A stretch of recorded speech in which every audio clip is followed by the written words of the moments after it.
All right. All right, well, happy Mountain Day. My name is Doug Keller, born May 20th, 1812. I'm 200 now. Mary hired me when I was a young man of 27.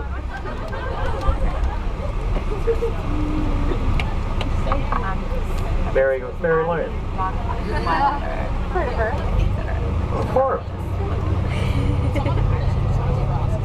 Anyway, yeah, she had this idea called Mountain Day in 1837, and she thought about it, and then she contacted me, told me she wanted to talk about this new idea, to transport people up there, the students. So I came out with my wagon, and my horse named Nellie, my jackass named Jumpin' Jack Flash. He's famous because 5 men from England actually wrote a song about Jumpin' Jack Flash, the Rolling Stones. And they're older than me, so that's why they are uglier than me. But they're still kicking too. But anyway, she had a frown on her face when I pulled up to the seminary. She was standing on the sidewalk out near the fence. And she said, "I'm very unhappy looking at your wagon. You can't possibly take all my students. It's way too small." And I said, no. I got 10 or 12 friends around the area. If that's what you need, and they can bring their horse and jackass and wagon too. She said, okay. I said, it's going to be expensive, though, to pay the farmers. And she said, listen to me, Doug, right now. I collect $60 a year from each one of these students for tuition and room and board. I can well afford it. $60. What is it today? 54,000. Right. So anyway, we contracted. I still have the contract. She's gone, but I still have the contract. That's why they have to hire me. And I've been doing it since 1838, except for the 4 years of the American Civil War, and also a major fire at maybe the seminary on the campus.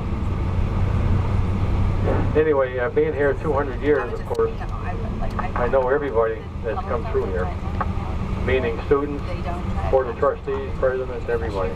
So I have a story to tell about a lot of people. One of them, my favorite, was a very stern woman, student, young at the time, of course, just like you. And she came from Boston, from a very rich upper crust type of family. Maybe her father was a lawyer or something, I don't know. But she didn't have any social skills at all. Very difficult to get through to. But she was academically a real wizard, and she turned out to be the first woman assigned to her presidential cabinet. That was Frances Perkins. Yeah.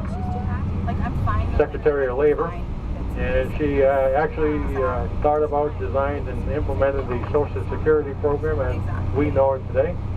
And one other thing too, many other things, honestly. She did so much I can't even begin to tell you. But the unemployment insurance she also started, which I take advantage of, especially after Mary wouldn't hire me after Mountain Day. So I, collected unemployment. But I got to a point where there was a woman on the campus, a student here. Hold on one second.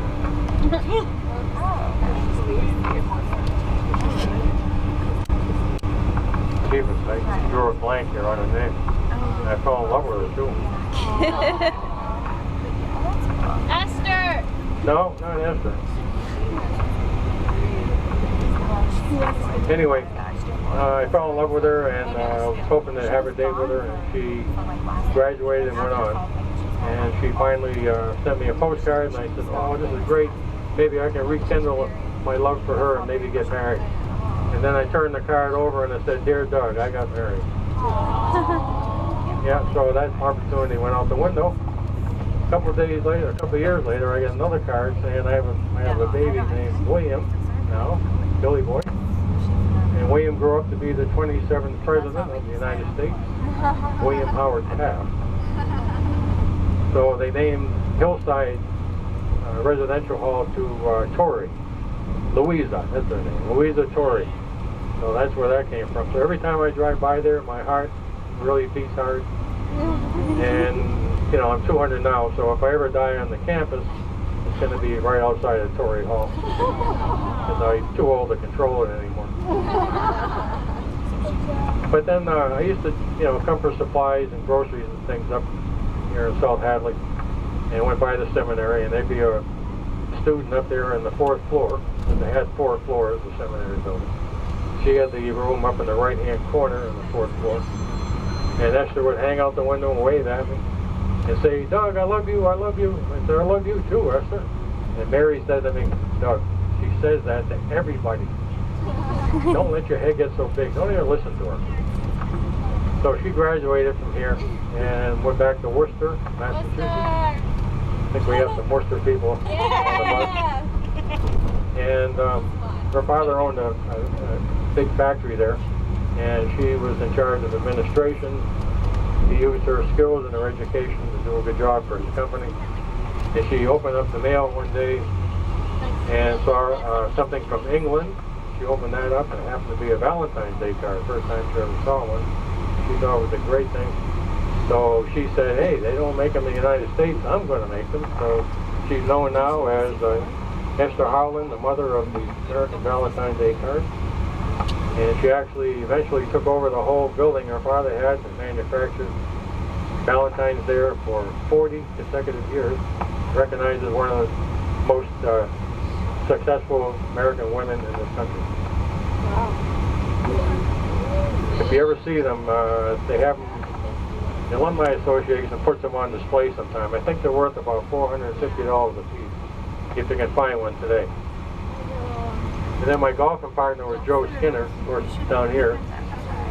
Skinner Museum, the Orchard Golf Course, Skinner Estate, and he also provided money for the President's House when Mary Woolley got here in 1900.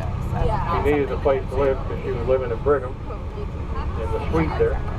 And she asked me to move her when the new house was built. And that's where Lynn Pasquarello lives now. And that was built in 1908, and Joe Skinner provided $25,000 worth to the building of it, and that $25,000 now equivalent to $624,000. And when, oh, there's Tori Hall, oh my God. You remind me of Louisa. How are you?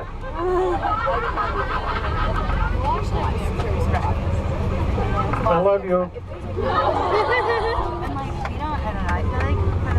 But anyway, Joe built the Orchard Golf Course. You're aware of that. He built that for his daughter, 12 years old, because she needed a place to practice. So he hired the #1 golf course designer in the world.